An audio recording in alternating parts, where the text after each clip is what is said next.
Not now, Errol. Final whistle goes. It is West Ham 3, Liverpool 2.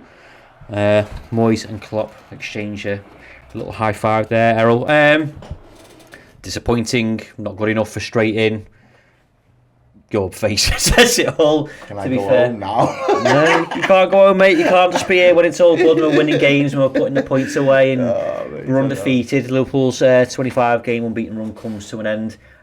West Ham scoring 3 goals. I think you pretty much hit the nail on the head there, Errol. It's like I'm annoyed at the performance in the sense of the lack of chances we created, but as you said there, 2 set pieces which are West Ham's strengths you need to be better at, but also the goal that Fornal scores, like we have to work so hard to try and carve one opening, and you've got to take your chance when you get it, whereas like West Ham was like ping ping ping, oh yeah, we're behind Virgil van Dijk now and we're through on goal. So it's a catalogue of errors from the field defence, and then the goalkeeper should do better there as well. And it goes against everything we've said historically about our spine of our team.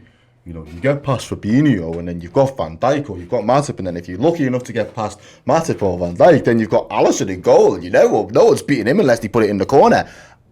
And they just made that look like a fucking piece of piss. Yeah. And like, it just goes against everything that we'd kind of made ourselves believe. And I'm not saying that that's a fallacy, because on a normal day that is usually the case, but we're starting to see it more and more that I don't know what it is, whether it's the balance, whether it's just the rhythm, the way that the amount of games that they played with each other over the last couple of months, if it's been enough to be back on song. But it is, teams are getting joy playing right through us, and they're carving us open. And again, obviously, because we play at such a high line and we're a lot more expansive, and we're usually on the attack, so most of the goals are counters. You are always likely to not maybe concede goals, but you're going to concede opportunities. But just the way that people are converting their opportunities at the minute, it's just hard to take for me. I think. Completely agree. Hector Arujo, I hope I've not butchered your name there, $4 and 99 cents. It's disappointing we couldn't get a good result. But much love from across the pond. Thank you very much for your support, mate. I really appreciate it. Analysing these games can be quite cathartic. Not initially, because we're all very pissed off. But obviously, you're going to do fan reactions. Yeah. Fucking hell, I've got to do the player ratings. And then we're going to do the instant match reaction over on Redmen Plus. It's free for a month. I'm not sure if you want to do it right now. But again, they can be quite cathartic. You can talk through these games with reasonable people, reasonable debate. Yeah, I don't think there's any need to have a meltdown. Like, don't get me wrong. Like, it's disappointing. We're going into an international break and we can't rectify it with next game. It's annoying because it's the second week on a run where your rivals have dropped points. And we've not capitalised. Yeah, and arguably one of your rivals now has now gone ahead of you. Arguably, yeah. In league tables. Let me try and get up there. But I don't think that you can't cue a meltdown or anything like that. I just think it is a bit of a kick in the teeth. No, this isn't whatsoever, and I told you so, but obviously we spoke about West Ham and David Moyes before the game started. I also think in these times where, as much as you can be pissed off with Liverpool and our performance, the chance that we created, Andy Robertson obviously got a bit of criticism during the first half for his balls that he was playing into the box or wasn't.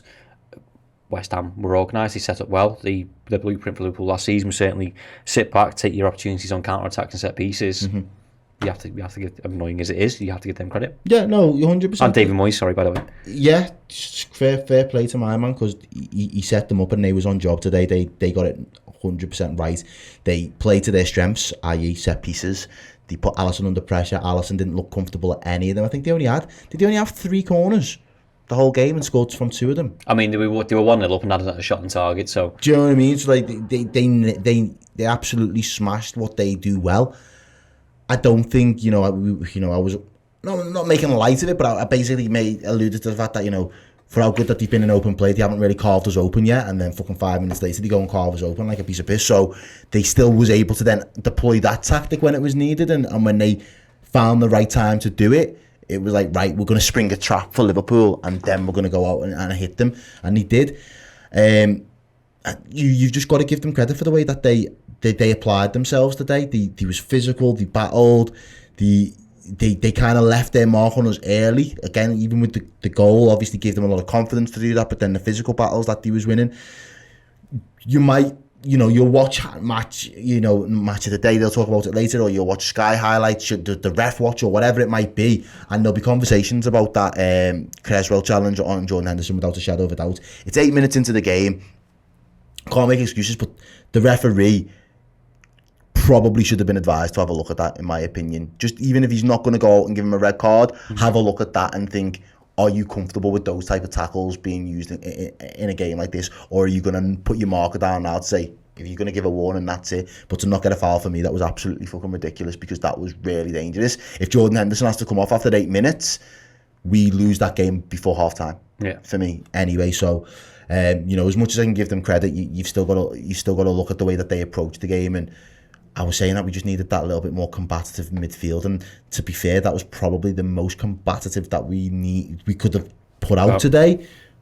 But when you look back now, I think Thiago, when he came on, the way he was just finding those balls into feet around their box, that we probably could have done with a lot more of that. Well, Klopp said before the game, like, he's not had a good run of fitness, like he's not had a 5-week pre-season, so we needed the time to get up to speed. Just in response to this, Crank Damps, who's a YouTube member, thanks very much, says, suicidal high line, too many mistakes, can't take chances, Mane's useless, the title is over for us now, well done. Sounds like a meltdown. No, again, we're in November, there's still plenty of games to play, and as we've already seen, it's not just a case that City and Chelsea are running away with it. Yet we've dropped points today. City dropped points last week. I know we dropped points last week as well, but Chelsea dropped points yesterday. So there are still going to be games that are going to throw up spanners in the work. Chelsea haven't played Man U yet. They still got to go and play. I think did they beat Arsenal? No, they might have to play Arsenal as well. So there's still games there that they're going to have to go out and play, where other teams are going to be up for it. So there's going to be points dropped. I don't think the way that it's on current form, I don't think we're going to be looking at a high 90s.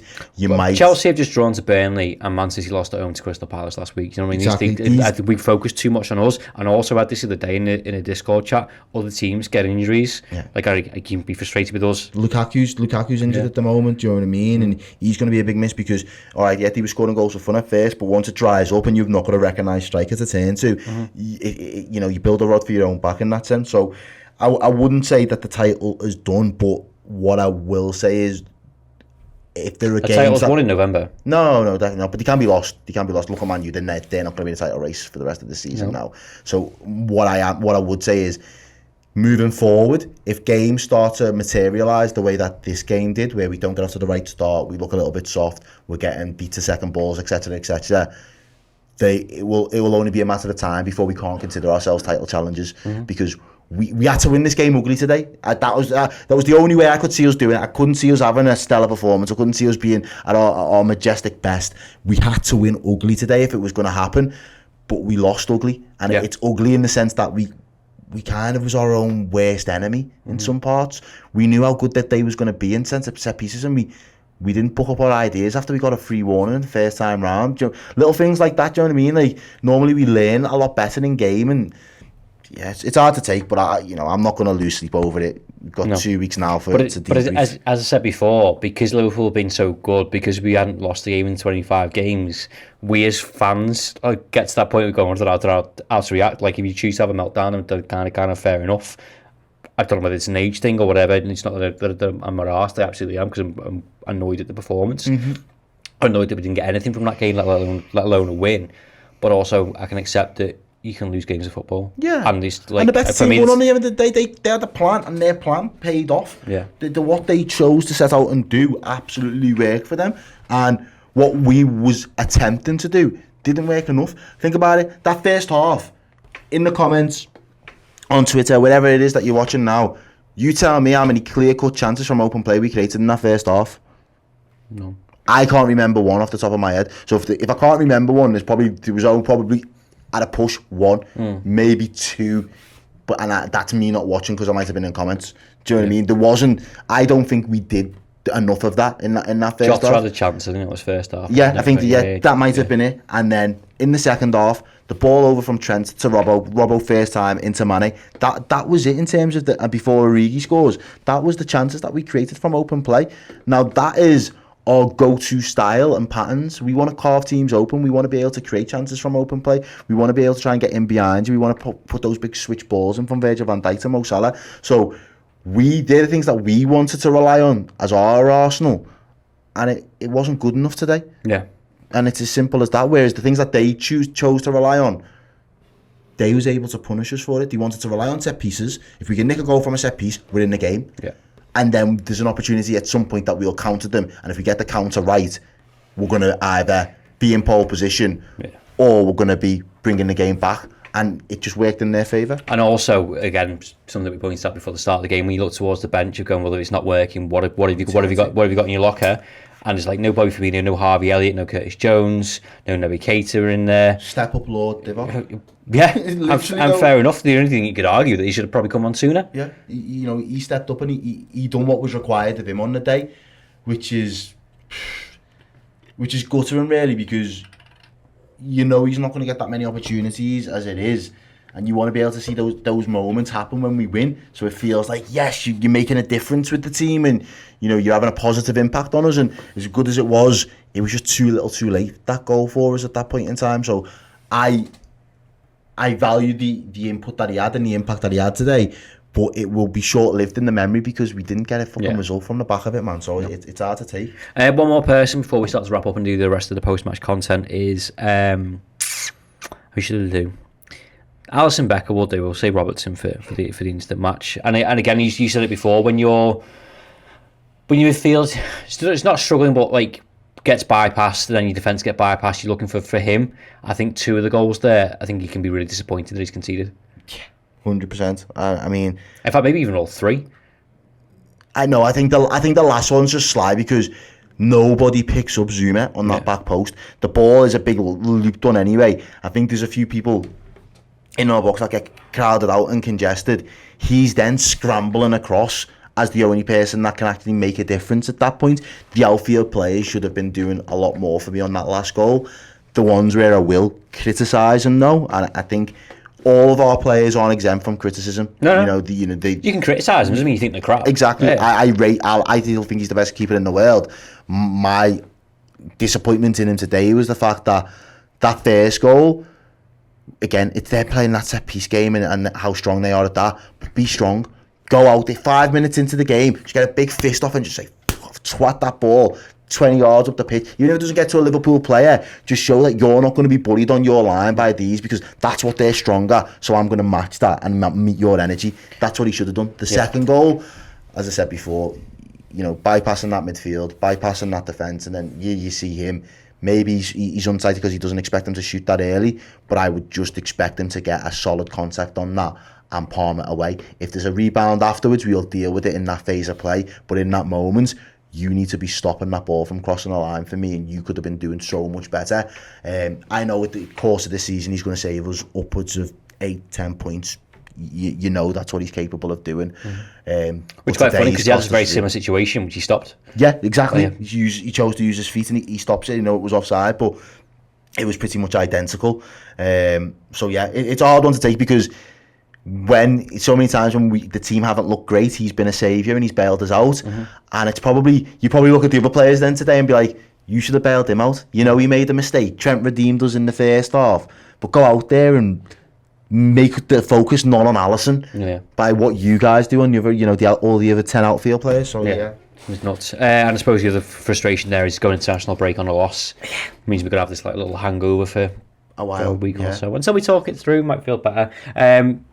We're going to do some more post-match content. Errol's going to do the fan reactions, bring out some of your comments, so stick around for that. I'm going to do the play ratings, which will be fun. And then we're both going to do the instant match reaction over on Redmen Plus, which is our streaming service. You can get a month for completely free, so if you are like me and you hate the international break and you want some content to keep you going for the next week or so, head over to redmentv.com, sign up now, get a free month, use the code Redmen Plus, and I'll just show you some of the kind of content you can make. Interview with Brian Reed, Mona Nemeth, Paddy Pimblett, John Achterberg. There's a Klopp interview there. There's all our documentaries, Size Masterpiece, which is the Hendo doc. I was just like 2.5-3 hours of content there for you, plus all the interviews, including another one with Jurgen Klopp, Tom's Masterpiece, the Klopp Chronicles, Ben's Masterpiece, which is the Liverpool vs documentary, and a whole host more of other content. The website, the Club Legends show as well, which the Belter Sire was on it this week as well. So the people who are Club Legend subscribers, we've given them their own show so they can make their own content. So you'll get the instant match reaction, you'll get all that stuff I mentioned there, plus hours and hours of a back catalogue as well, plus around a league tomorrow, plus the debate show, plus everything else that we're doing week in, week out. So you get 4 weeks of free content, and you can get that on the go as well. So there's a little guide there, so you can get it on your native podcast app, so you can listen on the go. Free for a month. If you don't like it, bin it off. If you do, stick around, and hopefully you'll see Liverpool win some more games of football. Thank you very much for listening and for watching, for joining us through that horrible game of football. Thank you to Errol. Stick around for the fan reactions, which is coming up very shortly. We'll see you soon. Ta-ra. Everyone, thanks so much for watching. If you want more from us, then please do consider joining Redmen Plus, our Liverpool streaming service, with extra shows, bonus features, interviews, and incredible documentaries like Netflix for Liverpool fans. We've got the club captain and the club legend here. If you join as a club legend, you get your name in this wonderful list here. Look at them wonderful legends. Anyway, Redmen Plus on the redmentv.com. Join up.